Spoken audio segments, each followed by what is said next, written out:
नमस्कार मंडळी, तुमचे आई आणि यश आणि काव्याची रेसिपी या चॅनलवर स्वागत आहे। आज आपण कारल्याची झणझणीत भाजी करणार आहे। ही भाजी अजिबात कडू होणार नाही। त्यासाठी आपल्याला सर्वप्रथम कारले चिरून घ्यायचे आहेत आणि त्याला मीठ लावून ठेवायचे आहे। 15 ते 20 मिनिट मीठ लावून ठेवायचे आहे। नंतर पाण्याने धुवून घ्यायचे आहे।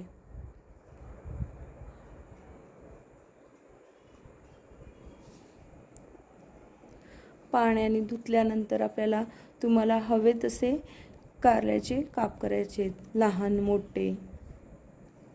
मी अगदी बारीक असे कट केलेले आहे।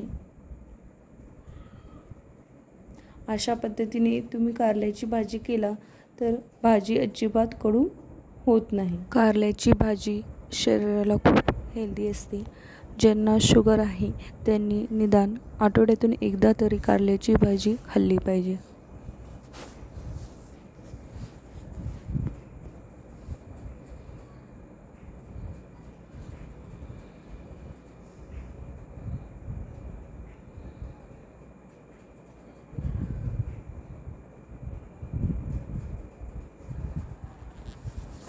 त्यासाठी सर्वप्रथम एका कढईमध्ये तेल घ्यायचे आहे। त्याच्यामध्ये मोहरी, 1 चमचा मोहरी टाकायची आहे। मोहरी तळल्यानंतर त्याच्यामध्ये जिरे घालायचे आहेत, कढीपत्ता,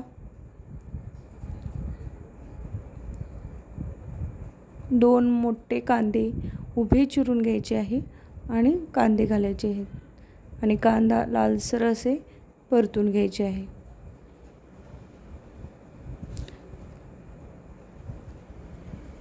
ह्या भाजीमध्ये आपण कांदा जरा जास्तच घातलेला आहे, जेणेकरून त्याचा कडवटपणा कमी होईल आणि कांद्याची चव उतरेल भाजीमध्ये।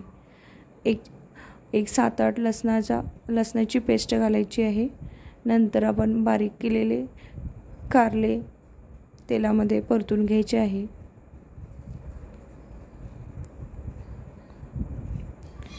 एक 5 ते 6 मिनिट आपल्याला व्यवस्थित परतून घ्यायचे आहे।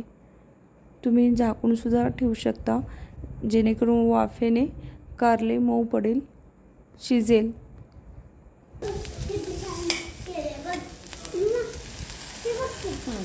कारलं शिजल्यानंतर आपल्याला चेक करून घ्यायचे आहे।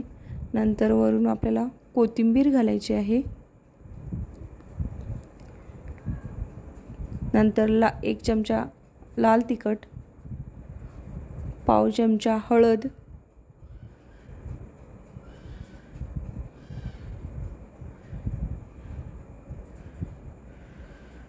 1 चमचा मीठ, काळा मसाला किंवा काळं तिखट आणि 1 चमचा गरम मसाला घालायचे आहे।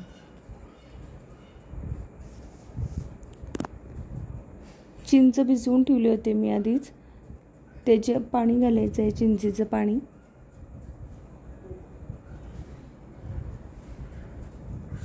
आणि खोबरं आणि शेंगा मी मिक्सरमध्ये बारीक करून घेतले होते आणि त्याची कूट घालायची आहे।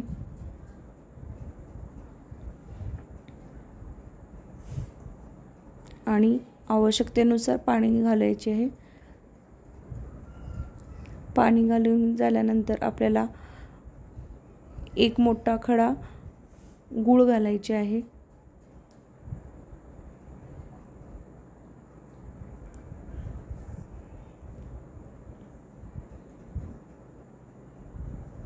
सगळं व्यवस्थित परतून घ्यायचे आहे। नंतर झाकण ठेवून आपल्याला वाफवून घ्यायचे आहे। बघा किती छान कलर आलेला आहे भाजीला आपल्या, आणि ही भाजी अजिबात कडू होत नाही। तुम्हाला ज्यांना कोणाला कारल्याची भाजी आवडत नाही, अशा पद्धतीने कारल्याची भाजी केली तर तुम्हाला नक्की कारल्याची भाजी आवडेल। नक्की ट्राय करा आणि